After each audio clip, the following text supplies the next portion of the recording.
The very word secrecy is repugnant in a free and open society, and we are, as a people, inherently and historically opposed to secret societies. Mr. Chairman, ladies and gentlemen, I appreciate very much your generous invitation to be here tonight.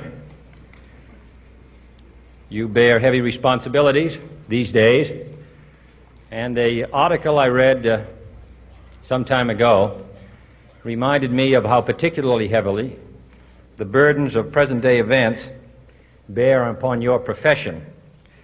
You may remember that in 1851, the New York Herald Tribune, under the sponsorship and publishing of Horace Greeley, employed as its London correspondent an obscure journalist by the name of Karl Marx.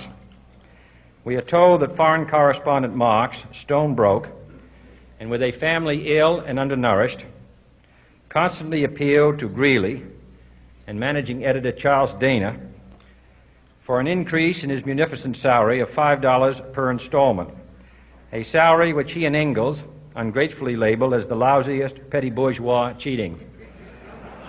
But when all his financial appeals were refused, Marx looked around for other means of livelihood and fame, eventually terminating his relationship with the Tribune and devoting his talents full-time to the cause that would bequeath to the world the seeds of Leninism, Stalinism, revolution, and the Cold War. If only this capitalistic New York newspaper had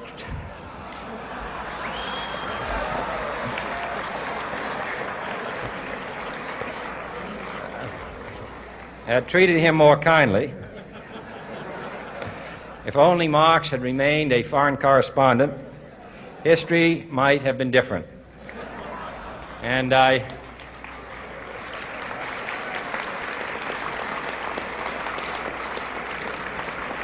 hope all publishers will bear this lesson in mind the next time they receive a poverty-stricken appeal from a small increase in the expense account from an obscure newspaper man.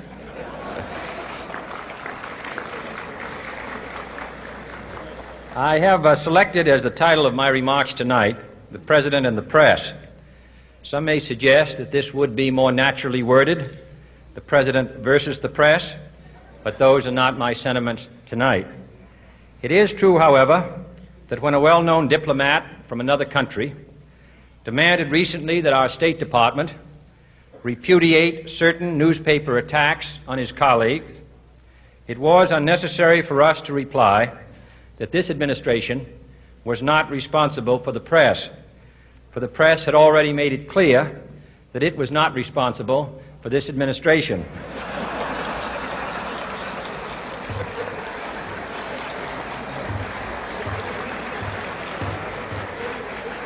Nevertheless, my purpose here tonight is not to deliver the usual assault on the so-called one-party press.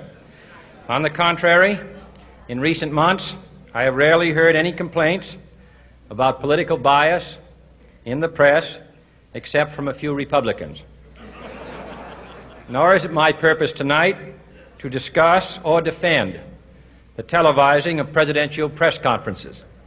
I think it is highly beneficial to have some 20 million Americans regularly sit in on these conferences to observe, if I may say so, the incisive, the intelligent, and the courteous qualities displayed by your Washington correspondents. Nor, finally, are these remarks intended to examine the proper degree of privacy which the press should allow to any president and his family. If, in the last few months, your White House reporters and photographers have been attending church services with regularity, that has surely done them no harm.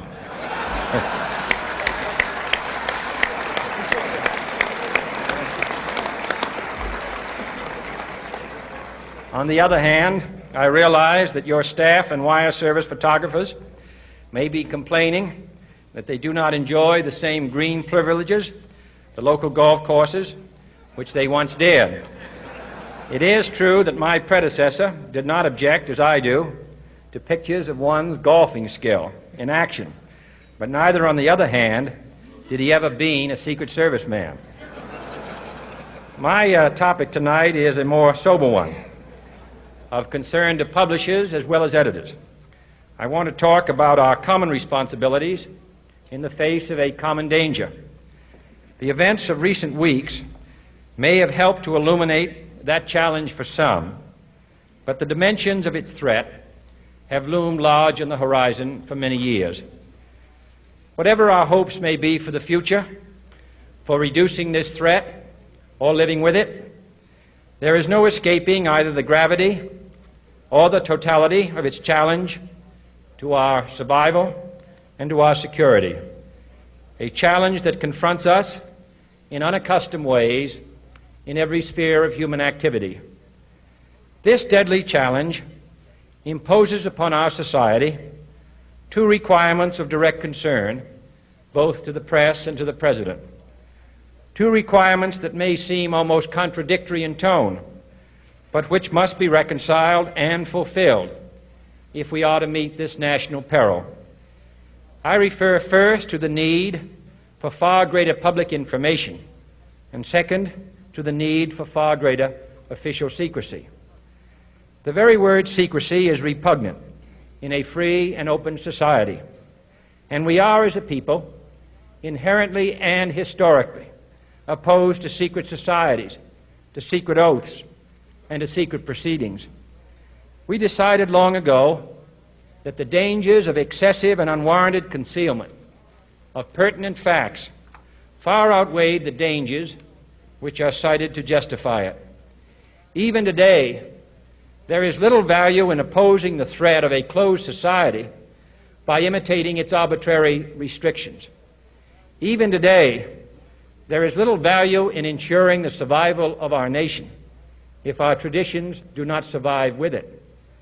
And there is very grave danger that an announced need for increased security will be seized upon by those anxious to expand its meaning to the very limits of official censorship and concealment. That I do not intend to permit to the extent that it's in my control. And no official of my administration, whether his rank is high or low, civilian or military, should interpret my words here tonight as an excuse to censor the news, to stifle dissent, to cover up our mistakes, or to withhold from the press and the public the facts they deserve to know. But I do ask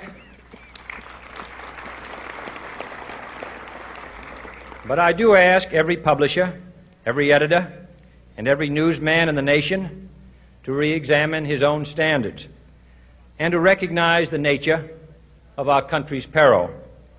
In time of war, the government and the press have customarily joined in an effort based largely on self-discipline to prevent unauthorized disclosures to the enemy.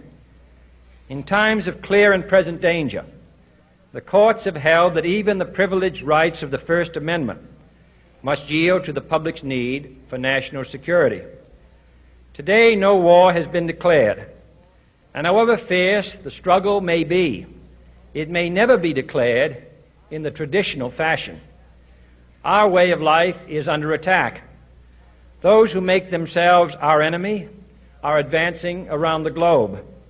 The survival of our friends is in danger, and yet no war has been declared.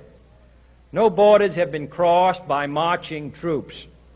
No missiles have been fired.